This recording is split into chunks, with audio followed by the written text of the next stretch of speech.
Welcome, Thrive Church. We are so glad to have you here with us today. My name is Judah. I'm lead pastor here at Thrive. And so we welcome you to all of our campuses, online, TV, wherever you are joining us. We welcome you. We are in a series right now called Aftermath. And in this series, we're talking about the aftermath of the resurrection, the aftermath of the resurrection, and how when Jesus came, it changed things. When he rose from the grave, it changed things. He changed things once and for all. And so we're looking at some stories right after the resurrection, but we're also seeing the impact, the aftermath of the resurrection in our lives even still. Today, we're going to be talking about one of Jesus's closest followers, one of his closest disciples. He was bold and he was brash. If you've ever heard much of the story of Jesus, most likely you've heard of him. His name was Peter. Peter was not a calculated guy. He was not much of a planner. Maybe you've heard the expression before, plan the work and work the plan. Well, that wasn't Peter. He was more of a, if it feels good, do it kind of a guy. Like anybody else here any planners here? Anybody likes to plan things out? Okay, a couple of you. Anybody here not plan? You just go where, okay, some of you are like, I don't know, I got to think about this a little bit. It kind of depends on the situation, depends on the scenario, depends on what's at stake here. But Peter was kind of like, he was impulsive. He was impulsive. You know, he was just somebody who was, just always kind of doing things. You ever do anything impulsive? Maybe an impulsive relationship or an impulsive career choice or an impulsive, purchase on eBay or maybe late night TV, right? They got the knives and it slices, it dices, and you're like, that's dumb. And then 15 minutes later, you're like, take my money, right? It's or you go to the fair and they got the displays out there. Like, I got the chamois and the car wax, all these things. Like, yes, I have to have it all. And these are impulsive things. Peter was a prime candidate for things like that. He was impulsive. Yeah, he did some amazing things, right? He was the only follower of Jesus that we know about that walked on water. He walked on water. Some people give him a hard time because he sank, but I'm like, man, he got out of the boat. He walked on water. He was the first disciple to call Jesus the Messiah. He was the first one to say, like, yes, you are the Messiah. You are the Son of God. But then he also tried to do other things. Jesus would talk about how he was going to die and resurrect. And Peter would try to stop him. He'd be like, stop talking about that. We're not going to, it's like, imagine, it's like, this is the Messiah. And you're saying, Jesus, now is not the time or place, okay, to talk about this. And then at the very last meal, right, that they have together, Jesus is doing this beautiful thing. He's demonstrating humility in serving his disciples by washing their feet. And Peter's like, no, man, don't wash my feet. And he doesn't want Jesus to do it. And Jesus is like, well, if I don't wash your feet, you don't have any part of me. And then he's like, okay, just give me a whole bath then. Jesus is like, Peter, settle down. We're stopping at the feet. I'm not giving you a bath. He was just kind of just shooting things out there. He was an impulsive guy. Jesus tells Peter, he says, Peter, before the rooster crows, you're going to deny me 3 times. We talked about this a couple weeks ago. Peter's like, no, Jesus, I will never deny you. I will die for you before I deny you. Everybody else might run, but I'm not going to run away. And that night he denies knowing Jesus 3 times.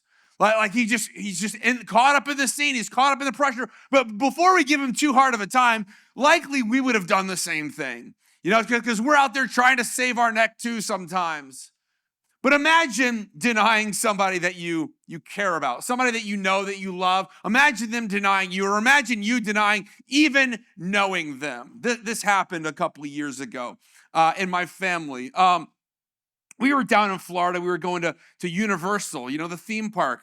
And we were there with some friends, and we realized that our friends who were Florida residents got a discount on Universal tickets. Now, we weren't, actually residents there, but we're like, well, maybe you could bring our kids in because they don't have IDs or anything, and you could get them the Florida discount. Now, before you criticize me, you would have done the same thing, okay? And also to be clear, we called Universal and said, hey, is this okay? They're like, well, we're not going to stop you. So we're like, okay. So we go there in the line. My wife and I, we're in one line. The kids are over there. We're like, don't make eye contact. Don't look at us. If you look at us, we will deny ever knowing you. You are with them. You're getting your tickets with them. We'll reunite once we're on the inside. You ever deny knowing somebody? That's what Peter did. Peter's like, I don't know him. I don't know who this guy is. You ever denied the Lord? Maybe not in the same way that Peter did, but maybe you didn't stand up for him when you should have. Maybe you denied your faith. Maybe somebody's talking about God or the Bible, maybe in even a derogatory way, and then they ask you about it and you kind of downplay it. Well, it's not really that important to me. I don't want to be a freak. I don't want to be a religious nut. I don't want to be some kind of Bible thumper. I don't want to stick out, so we kind of deny. We deny Christ for a lot less than Peter did sometimes. Well, then Jesus was crucified. And I can't help but thinking Peter must have been like, if only I had been there for him. When he needed me the most, I abandoned him. Is there any way that I could be forgiven? And here he is. He's crucified now. See, this is the amazing thing about God. In your notes, God's power can restore anyone. That means God's power can restore you. God's power can restore me. This is good news. God's power can restore anyone. And so Jesus dies on the cross, and 3 days later, he rises from the dead. And Peter was one of the first people. He runs out there to see the tomb, to see that it was empty. And he sees that. And when the angels appeared to the women, listen to what they said in Mark 16:7. It says, now go and tell his disciples, including Peter. Go tell the disciples, including Peter, that Jesus is going ahead of you to Galilee. You'll see him there just as he told you before he died. And I think that's interesting. It's like, go tell the disciples and Peter. Like, I just want to put that in there, and Peter, because Peter might have disqualified himself. Peter might have tapped out. When you go and tell the disciples, everyone might assume that we're not talking about Peter because his offense was pretty grievous. But Peter must have heard Jesus say, whoever denies me on earth, I'm going to deny in heaven. And Peter must have been like, you know what, guys? It's been real, but I'm done. I'm out of here. There's no coming back from what I've done. He says, go tell the disciples, including Peter. He says, tell them that I'll meet them in Galilee, just like he said before he died. So there's like this meetup in Galilee. It's talked about 2 different times before Jesus died. Now it's mentioned again.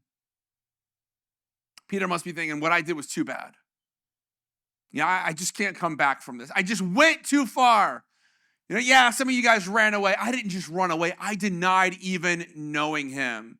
He had seen the empty tomb, but it must have struck him. If Jesus really is alive, would he even want to see me after what I've done? Probably not. But see, here's the thing. In your notes, Jesus came for the broken, not the perfect. And that's good news. You know why? Because if you look around for a moment, you'll see some broken people. In fact, all of us are broken people. We're not perfect. We'll never measure up to the standard of perfection. Jesus came for the hurt, for the jacked up, for the broken, not the perfect. But Peter is in his head, and all of these things are going on, and Jesus is alive, and they know he's alive, but Peter's not really sure what to do, so he's like, hey guys, I'm going to go fishing. It says this here in John 21, verse 3. Simon Peter says, I'm going fishing. We'll come too, they all said. So they all went out into the boat. Any fishermen here? A couple of you guys like to fish, right? It's nice, relaxing, right? They went out, but like has been my fate oftentimes fishing, says they caught nothing all night. So they went out there, They went fishing, they caught nothing. Now, Peter saying he's going fishing is not like you and me saying we're going fishing, right? Because fishing was his job. Fishing was his livelihood. This is like if you're an electrician and you're like, you know what? I'm going to go do some electrical work. If you're a teacher saying, you know, I'm going back to school. If you're in a car salesman, like, I'm going to go sell a car, you know, whatever the case may be. If you're a weatherman, say, I'm going to go and make up something about the weather. I don't know. And here's Peter saying, I'm going fishing. I'm going back to work. And a lot of times in our own lives, when we feel like we've let God down, we just return to our old ways. We return to the old things. We return to what's familiar. Peter is returning to what he knew before Jesus called him. He'd seen the resurrection. He had heard the news, but he's still carrying around the shame of his failure. He's not bouncing back. Right? Peter, in his mind, he's like, I blew it, so I'm going to go back to what's familiar. I'm going to go back to what's comfortable. I'm going to go back to what I know. And then he goes there and he brings his buddies with him. He's like, let's go fishing. We're going to at least make some money tonight. Yeah, they go out there and they catch nothing all night long. I mean, he's a professional fisherman, but he's failing at what he's good at. He can't even do this right. I mean, he knows where the fish are. He knows their habits. Sure, it's been a couple years maybe since he's done this, but he knows that he can just go right back to it. He can get right back into it. He can start making a living once again. And he goes out there, they spend the whole night, and they don't even catch a single fish. Now he's failing in the very area that once gave him his identity. Now he can't even do that right. You know, this failure, though, isn't a punishment. It's just a preparation. See, in your notes, Jesus, he always meets us in our struggle. And yet we don't want to struggle. We don't want to go through difficulty, but Jesus always meets us in the middle of our frustrations. He always meets us in the middle of the difficulties of life. He doesn't meet them in their success right now. He's meeting them in the middle of their failure. Continuing on here in John 21, verse 4. It says, at dawn in the morning, Jesus was standing on the beach, but the disciples couldn't see who he was. And he called out, fellows, have you caught any fish? No, they reply. Then he says, throw out your net on the right-hand side of the boat, and you'll get some. Like, what kind of advice is that anyway? Right? It's just you know what? There must be like, you know, the water is all connected. It's the same on this side as it is on that side. She's like, but throw it out on the right side. There's going to be fish over there. So they just took this anonymous tip. They did it. And it says they couldn't haul in the net because there was so many fish in it. Then the disciple Jesus loved, and I love this because see, this is the Gospel of John, and I always have to mention this because John is writing about himself here. He writes about himself in the third person. He doesn't call himself John. He says the disciple Jesus loved, right? It's just kind of like, you know, just in case y'all were wondering, I was his favorite, you know. He tolerated you guys, but I was the one that he loved. So here's John, kind of just, you know, throwing that out there a little bit, trying to show he's a teacher's pet. Then the disciple Jesus loved said to Peter, it's the Lord. When Simon Peter heard that it was the Lord, he put on his tunic, for he stripped for work, jumped into the water, and headed to the shore. The others stayed with the boat, pulled the loaded net to shore, for they were only about 100 yards from shore. And I can't help them saying, Peter, why didn't you just wait a minute? We're not that far from shore. Just hang on. But Peter's like, I'm getting out of the boat. We're going to put an end to this. I'm going to figure out where I stand with the Messiah, where I stand with Jesus. It says they jump out. He jumps out. He goes about 100 yards from the shore. It says when he got there, they found breakfast waiting for them, fish cooked over a charcoal fire and some bread. And I can't help but thinking, where did Jesus get the fish from? Like, where do these fish come from? Like, he's just there and he's like, hey, come on. Like, maybe he had been fishing. I don't know. I don't know where these fish came from. And he's cooking these fish and they're cooked over this charcoal fire and he's got bread there. And the interesting thing is this is like deja vu.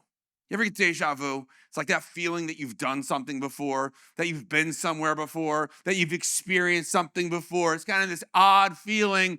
And here they must all have deja vu in this moment because, see, this is not the first time that this has happened. Jesus has actually recreated a scene.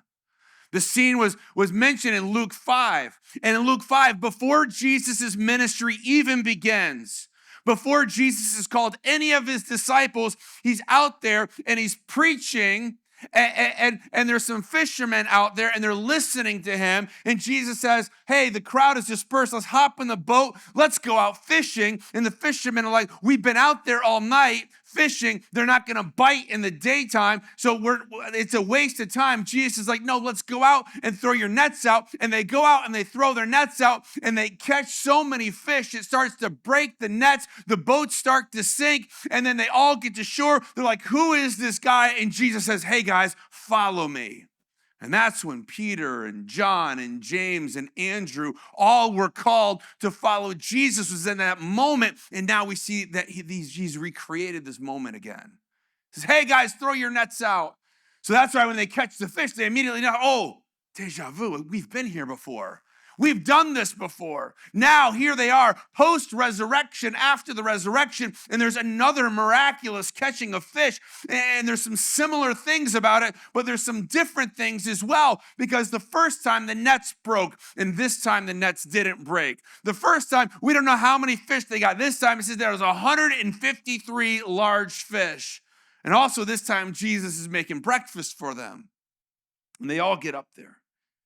And there's no rebuke. It's not even really a speech. Jesus just got breakfast for him. See, before Jesus restored Peter, he fed him. It's like, here, have something to eat.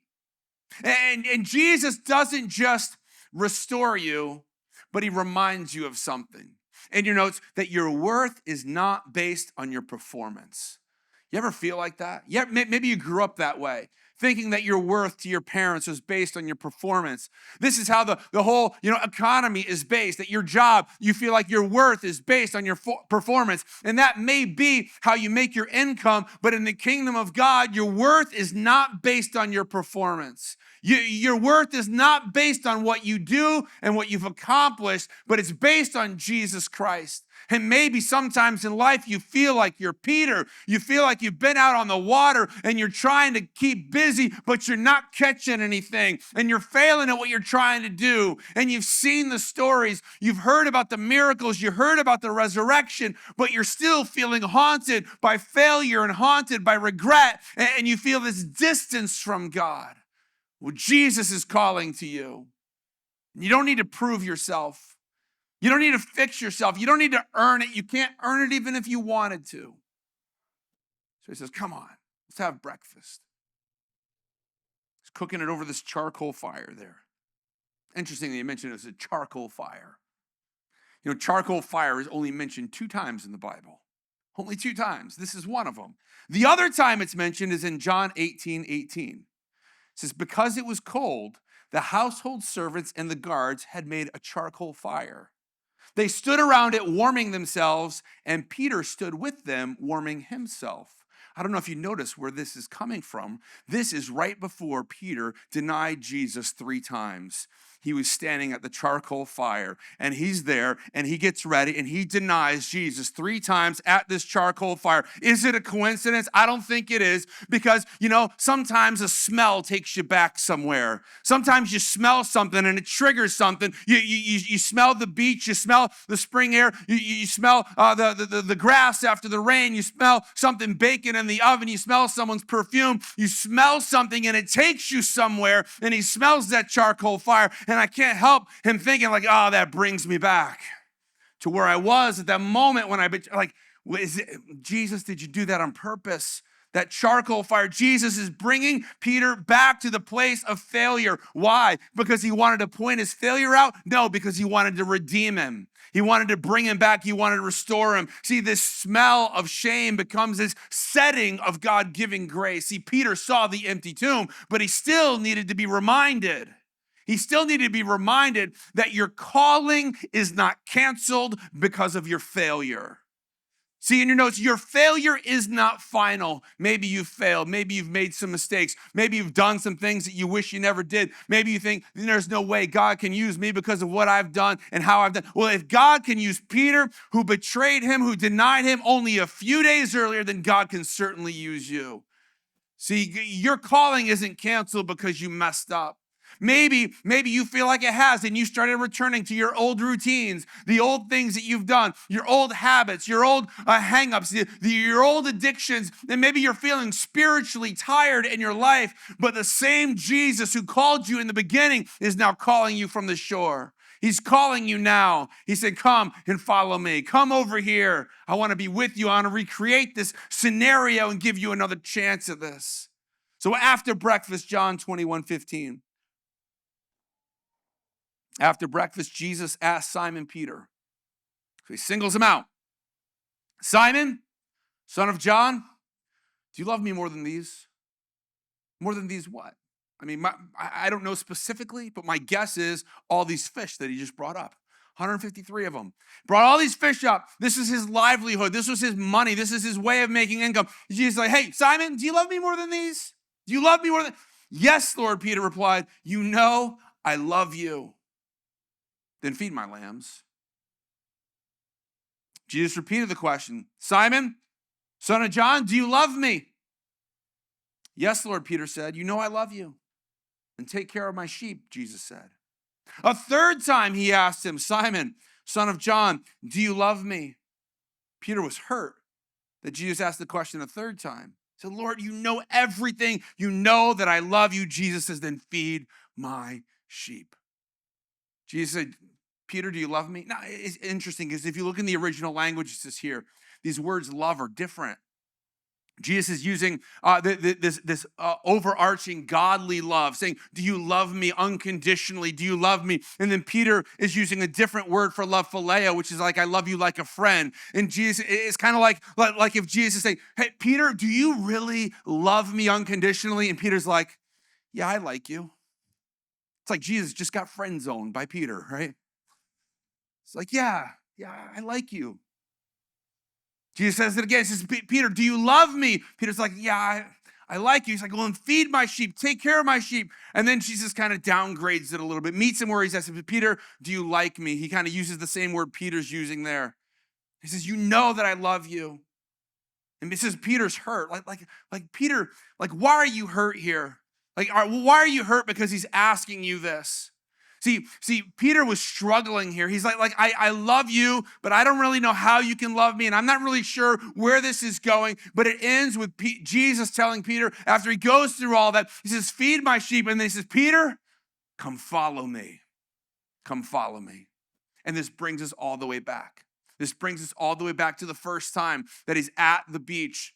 And they have the fish, and Jesus says, follow me. And Jesus is giving him another time, and Jesus is asking him 3 times, Peter, do you love me? You're going to deny me this time? No, I love you. Do you love me? Are you going to deny me this time? No, I love you. Peter, do you love me? Are you going to deny me this time? No, I love you. And he admits that he loves him 3 times in the situation, and then Jesus is like, then come and follow me. And the invitation still stands. It stands for you and it stands for me. And Jesus isn't saying, Peter, I forgive you, but I can't trust you anymore. That's what most of us would have done. Imagine this. I mean, Peter is going to head this whole thing up. He's going to help the gospel spread in a few short days. But he had denied even knowing Jesus a few weeks earlier. Most of us, we would have written him off, but not Jesus. He says, come follow me. And in your notes, Jesus is still inviting us to follow him. He's inviting you. And maybe you've wandered a little bit, and maybe you've went back to some things that you shouldn't have gone back to. And Jesus is still inviting you. And he's saying, come and follow me. And Jesus set the scene perfectly for Peter. He's got the fishing. He's got the fish coming in. He's got the charcoal fire. He's got the 3 questions, giving him 3 opportunities. And maybe you feel like you failed God, and maybe you feel like you failed yourself even, and you've gone back to the life that you left behind. Maybe you figure, I think God might be done with me. What use does God have for somebody like me? Somebody who's messed up, who's jacked up, who's got a checkered past. I got shame. I got hurt. I've got addiction in my past. Maybe you feel like God is done with you, but he is not done with you. Jesus found Peter. He went out looking for Peter. Not only than that, Jesus set this up in advance. He had already told them, I'm going to meet you guys on the shore of Galilee. I'm going to meet you in the same location that I met you when I first called you. And I'm going to reinstate that calling. And I'm going to tell you to come follow me in the exact same place. And Jesus comes to restore that he wants to. He comes to restore what is right. He comes to bring his love. He comes to restore his calling. He comes to restore Peter's future. And he's offering the same to us. He wants to do the same for you and for me. Maybe you feel like you're disqualified. Maybe you feel like you're not smart enough. Maybe you feel like you're not wealthy enough. Maybe you feel like I don't have enough energy. I don't have enough skill. I don't have enough money to do what God has called me to do. I don't have a good past. I didn't have a good upbringing. I don't have much to give. Let me tell you, you are not too far gone to be used by God. You are not broken beyond repair. You may have denied him at times in your life. You may have doubted him. You may have drifted from him. Maybe you're drifting now. Maybe you're doubting now. But God has not changed his mind about you. Not even for a moment. He has not changed his mind about you, just as he had not changed his mind about Peter. When Jesus called Peter the very first time, he knew that he would be denying him later on, but yet he still called him, and he still calls you with all of your mistakes and all of your hurts and all that you've been through. He hasn't changed his mind about you. In fact, the cross has covered your past. The resurrection has secured your future, and today, Jesus stands before you, not with a list of what you've done wrong, but simply with a question, do you love me? Then follow me. You may not feel like you're enough, and that's okay. You know why? Because you're not enough. None of us are enough, but we serve a God who is more than enough. Yes, we are not able, but he is able. Yes, we have failed, but he has fixed us. We are broken, but he is the God of restoration, the one who brings renewal, who takes us back and invites us again to come and to follow him. So God, we come to you. And we thank you for taking us back, for offering that invitation to us to come and to follow you. And I believe you're asking each and every one of us now, do you love me? So Lord, let our answer be yes. Yes, you know that we love you. Let us follow you with all that we have. Even though at times we feel inadequate, let us follow you with all of our soul, with all of our heart, with all of our mind, and all of our strength. If you're here today and you feel disconnected from God, maybe you feel like you're far from God, like you've been wandering for far too long. Maybe you feel like you've denied God too many times. You've made too much of a mess. Jesus is inviting you to come and follow him. And if you believe that God raised Jesus from the dead, won't you call out on his name now and say, Jesus, you are my Lord. God, we thank you for sending Jesus to redeem us, to restore us, to make us new, to give us new life, to give us a new heart. We thank you that you restored Peter and you are restoring us now. You are inviting us into a relationship with you. You're inviting us to follow you. And we say, yes, Lord, we will follow you. We will serve you. We're sorry for the things that we've done, but forgive us, make us new, give us the strength and energy to follow you. Where you lead, we will follow. In Jesus' name, amen. Let's stand together and sing.